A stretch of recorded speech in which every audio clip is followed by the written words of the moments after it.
Hi, this is Solo P1. Welcome to the final whistle. Game 28. Absolutely amazing result for Liverpool. I know there's everybody on at the moment, but it is what it is. This is the only time I can fit it in, so I'm going to put it out there already. If you're watching this on the replay, can you please go out there and like the video and subscribe as well? But big up to Liverpool. I'm so happy for Liverpool getting a convincing result. But I've got to admit it, when I was watching the game, even though when we was winning, when West Ham scored their goals, I was a bit, I was thinking to myself, Liverpool, will they capitulate? Will they drop their nerve? Because at parts of the game, I've got to admit, when West Ham started to come back into it, and I'm going to give West Ham credit, okay? I'm going to give West Ham credit. West Ham put up a good fight today. A lot of the game, they played better than us. I've got to admit that they played better than us, especially in the first half. They was fighting. They looked like a team. They didn't even look like a team that was basically going to get relegated. Today, they played absolutely amazing football in the first half. West Ham, props to them. But Liverpool overcome it, and we got the result, and it was a convincing result at the end. But I've got to admit, these commentators, I was watching the game, I don't know his name. I think he's from Manchester. He probably used to play for Man City or something like that. Yeah. Every time we play on a Saturday, for some bizarre reason, when we have the Saturday games, we tend to, we always have him as a commentator, and he's always negative. He's always negative towards Liverpool. He likes to give the opposition props, but not us. But it is what it is. Look, Liverpool, we won today.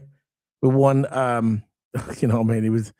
It was an amazing result today. We saw Rio come on, played absolutely amazing. Nearly got us a goal as well, by the way. Rio and Gamoa nearly got us a goal. I hope you guys can hear me. Let's make sure my audio is good. Can you guys hear me? Just let me know in the chat room. Yeah, he came on for Ekatike. Frimpong, welcome back, Frimpong. This is why I put him on the front of my thumb now. Frimpong is my favorite player for Liverpool, not of all time, but today he's my favorite player for Liverpool. I love his energy that he brings. I remember when Salah went to AFCON. I'm not hating on Salah. I'm just telling you what happened in context, the facts. When Salah went to AFCON, because obviously he had to play for his country, they brought in Frimpong and he played that right wing. And I thought Frimpong was absolutely outstanding on that right wing. He brought so much energy to Liverpool. And I remember when he scored and him and Kanate done that little dance, if you remember it, which I thought was hilarious. Yeah, Frimpong, I'm glad he's back. Touch wood that he doesn't get injured. And I hope going forward that he can stay with us to the end of the season without getting injured. That's the key, because we've got Champions League coming up. And, injuries can occur from now to the end of towards the end of the season, and he's already been injured. He's already been injured twice this season, Frimpong, and hopefully he can just stay with us because we're going to need him going forward. We haven't heard any news regarding Conor Bradley, when Conor Bradley's coming back, but look, Frimpong's there. He's doing the job. He played really good today. Absolutely amazing. Gomez, I thought Gomez had a good shift today. Gomez coming out there, nearly scored his goal. Gomez nearly scored, a crowd screaming at him to score the goal. I thought Gomez played good. But yeah, overall, I thought we played all right. At the beginning, it was a lovely pass by Gravenberch that set up Ekatike for his goal. Absolutely outstanding pass, world-class pass that was. I'm not saying Gravenberch is a world-class player. I'm just saying it was a world-class pass. Nice little back pass to Ekatike. And I'm just surprised that nobody closed Gravenberch down going forward. I'm very shocked at that, but it is what it is. We scored. And that set up the first goal for Liverpool going forward, 1-0 up Liverpool. So that was good. Let me just turn that music down. There you go. So yeah, after we scored, like I said, this I said at the beginning of the video, after Liverpool scored, defending wise, we looked shaky. And again, and I don't know why. We was at Anfield.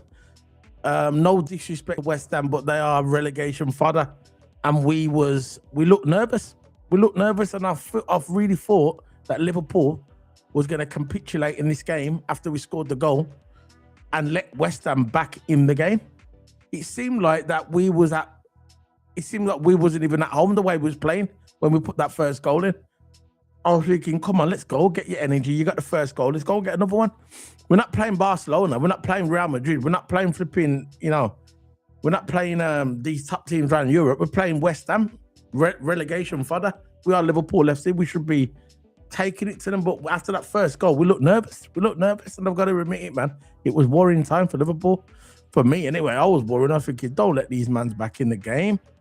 What are we doing here? We're doing what we're doing. We don't want to let these mans back in the game. Let's get these colours back on. Yeah, there you go. I don't want to let these mans back in the game, but it is what it is. We went forward and we scored a goal.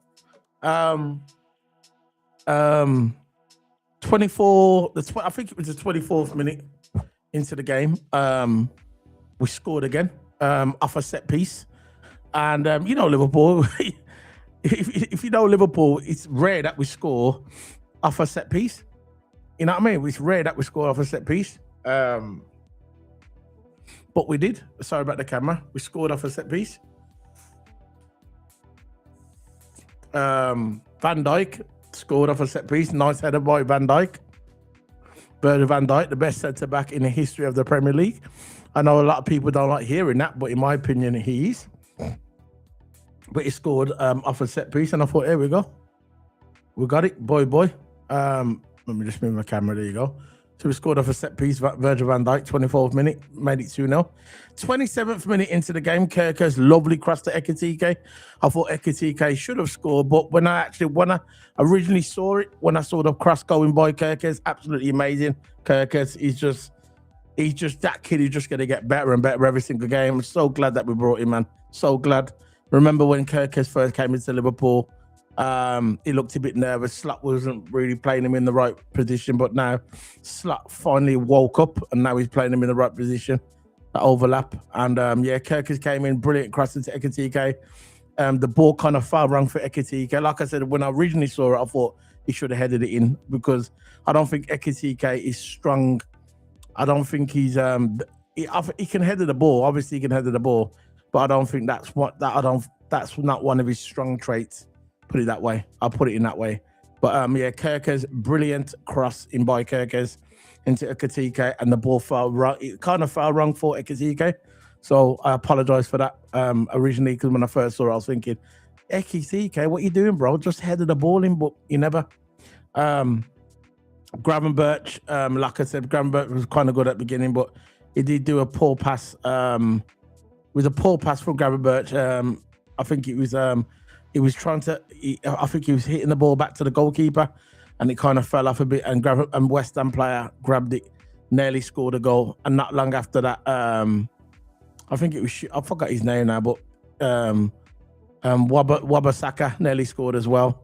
Not long after that, he had a go at goal. So we was looking shaky, and this is when we was 2-0 up. We was looking shaky. This is where the commentator was pissing me off during the game. It was around about the 40th minute. Bowen clashed with I think it was where was it? I think it was Kerkez, and Kerkez fell onto the floor, and the commentator said, I reckon he's making a meal out of it. He didn't actually say them words, but that's what he said, kind of. He says, look, basically what he was saying is there was nothing wrong with Kerkez. He was making it up to kill time. I don't think it was. I saw the clash between those two players, Bowen and Kerkez, and he kind of knocked him for 6, didn't he? So he went off the football pitch for a little bit. When someone gets injured and they get treatments, they have to walk off the pitch, then come back on, which doesn't make sense to me. He came off Kerkez and he came back on again. Commentator was still sat and running his narrative. That Manchester game. I forgot his name now. Someone find out for me, put it in the comment section. So we had another set piece. Mac 10 kind of volleyed it into the goal to make it 3-0. And I was so happy. Liverpool was winning 3-0 in the first half. When's the last time we said that, When was the last time that we've said that as Liverpool fans, that Liverpool scored 3 goals in the first half? We haven't said that in a while, and we did it, man. So yeah, McAllister scored. It was around about the 42nd minute. And again, the commentary still not giving us credit, saying, oh, another set piece. But when Arsenal scores off a set piece, or Man City scores off a set piece, they praise them. But when Liverpool score off a set piece, it's only a set piece, can't play it down, you get me? It is what it is. We know how it is. There was 4 minutes added on into the first half, and Gomez had a chance at goal, kind of a half chance. I was praying for Gomez to score, because if you know about Gomez, he hasn't scored for Liverpool ever in his whole career. And I would have liked to see him score today, but he didn't pay off. 49th minute, West Ham, this is second half now. 49th minute, West Ham score. So I was thinking 3-1. Liverpool still going to deal with them. Not social media, though. Not social media, but the rival fans, something's expected. The rival fans were saying a line, oh, this is the comeback for West Ham. I don't know where they was going with the comeback, but it is what it is, isn't it? 54th minute, Ekitiko goes down for a penalty. Originally, when I first saw it originally, I thought to myself, that ain't no penalty. He was trying for a penalty there, but I was thinking, no, that ain't no penalty, no chance. So the referee, they went to VAR. They looked at it for about a minute and then he dismissed it. And I just thought, yeah, it weren't a goal. I mean, it wasn't a penalty. So as soon as we let West Ham score, could have scored again. West Ham, Gakpo scored. Gakpo scored to make it 4-1 to Liverpool. And I was thinking, that's it, we're cruising. We won the game. And then 74th minute, West Ham, literally the set piece, the ball came over, and then you had 3 Liverpool players there, a couple of West Ham players in a bunch together, and the ball literally came over, bounced just before the bunch of players, bounced over the players, and there was 1 West Ham players on the back bench, on the back post, and just headed it in. This is what I'll say to people, when you're playing football, yeah, make sure there's someone always on the back post. That's kind of old school football, you get me? So the ball come over, and to be credit to West Ham, the player there, he knew what he was doing. He was waiting on the back post. The ball come over, bounced over the bunch of West Ham and Liverpool players were kind of grouped together in the middle, and there was 1 West Ham player on the end by the post, and just nutted it in, and that was it. It was a good goal. And that's it. Nothing nobody could have done really. So West Ham scored that goal to make it 4. Literally, it was 4-2. And then we made some substitutes in the 76th minute. Rio Ungamoa. A lot of people are saying, including me, say that Rio Ungamoa should start more, and he really, really should. Ungamoa is ready to play for Liverpool. Maybe he's not ready to play 90 minutes, week in and week out, but at the end of the day, he's there and he's ready to go. So Liverpool, I thought the substitutes from Slot, by the way, I thought the substitutes from Slot were really, really, it was class. So Rio came on for Hugo Ekitike in the 76th minute, and Frimpong came on for Joey G. So basically, yeah. So Frimpong came on for Joey G, and I thought that was a good substitute as well. It was 82nd minute when that was the 76th minute when the substitutes came on. So 10 minutes into the game, 10 minutes of Frimpong being on the football pitch, my favourite player for Liverpool today. He came on and he got a goal. I think he came off the defender, but still, for me, it was Frimpong's goal. And again, bringing energy to the team. This is why I love Frimpong. Just like when Salah went to AFCON and we needed that energy on the right-hand side, we brought in Frimpong. He went on the right wing and he scored. And he was scoring for Liverpool, and he was playing brilliantly for Liverpool, bringing energy to the team, because that's what we need. We need that energy now, coming towards the end of the season. This is the back end of the season now, and we need players like Frimpong to run forward, show that energy, yeah. And we're going to need it, especially in the Champions League and especially in the FA Cup, because we've got the FA Cup as well. We're still in that 2 cups. And I still think we can win the FA Cup, and I think we can win the Champions League as well. I don't care what anybody says. I've got this vibe. I've had it for a couple of months. I've said it on this channel numerous of times. I've said on this channel that I've got a 2005 vibe about this season. Because you remember when we won the league, when we won the Champions League in 2005 in Istanbul, when we beat AC Milan when we was 3-0 down at first half, and in the second half we come back and won. If you remember, in the domestic league, the Premier League, we wasn't playing that good. I think we finished 7th or 8th in the table. We was kind of horrendous in the league, but what we did, we brought our energy to Europe. Because sometimes in the season, your team might click in Europe, but may not click in the league. And I always thought this season we've played better in the Champions League than we did in the league. Now, I know we've got a hard draw. I know we've got a hard draw coming up. I saw the draw. I've done a video on it. You can go and check my channel out. The video's there. Go and like it as well, by the way. Yeah. At the end of the day, we are playing better in Europe. And it's so vital that all our players come back when we go in the Champions League. We got Frimpong back, touch wood. He doesn't get injured.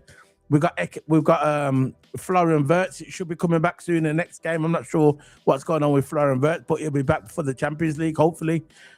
We've got Isaac coming back in March. So this is vital that we get all these players back, and kind of Bradley as well.